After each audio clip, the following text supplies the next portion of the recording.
L'exécution a lieu sur la place de la Révolution, actuellement connue sous le nom de place de la Concorde. Il fait froid et le temps est brumeux, pour autant la foule s'est déplacée en nombre afin d'assister à cet événement exceptionnel. Louis XVI, ou plutôt Louis Capet, comme le nomment les révolutionnaires, est emprisonné à la tour du Temple. Il s'est levé de bonne heure, vers 5 heures du matin. Aussi étonnant que cela puisse paraître, il confie à Cléry, son fidèle valet, « J'ai bien dormi, j'en avais besoin ». Après une petite messe, le roi s'est rasé et habillé en attendant les envoyés de la Convention nationale. Ces derniers arrivent un peu avant 9 heures et l'emmènent vers le lieu de son exécution en voiture couverte et non dans l'habituelle charrette des condamnés. Le maire de Paris, Nicolas Chambon, ayant réussi à lui épargner cette humiliation.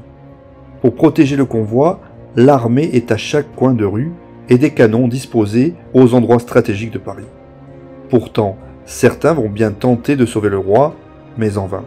En effet, dans le quartier de Bonne-Nouvelle, aux environs de la rue de Cléry, le baron de Batz, soutien de la famille royale, qui a financé la fuite de Varennes, a convoqué 300 royalistes pour tenter de faire évader le roi. Par la suite, ce dernier devait être caché dans une maison non loin. Cependant, à la suite de la dénonciation de ses compagnons, seuls quelques-uns ont pu venir. 3 sont tués et le baron de Batz doit s'enfuir. Dès lors, plus rien ne peut empêcher le convoi de se diriger inexorablement vers l'échafaud. À son arrivée, Louis XVI descend dignement du carrosse. Le bourreau Samson l'attend avec ses assesseurs. On lui retire sa redingote et sa cravate, puis on déchire son col de chemise et on lui coupe des cheveux afin de découvrir son cou et permettre à la lame de trancher net. On s'avance pour lui attacher les mains, selon la procédure.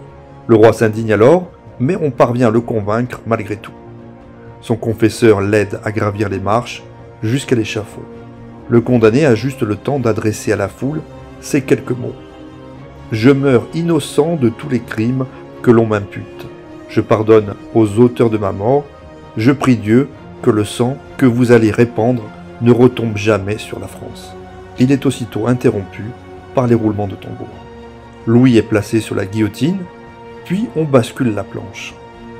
À 10h22, le bourreau, Charles-Henri Samson, actionne le couperet. Gros, l'un de ses assistants, saisit la tête tranchée du roi et la présente toute sanguinolente au peuple. Les restes seront inhumés au cimetière de la Madeleine, où le rejoindront au mois d'octobre ceux de sa femme Marie-Antoinette, guillotinée à son tour.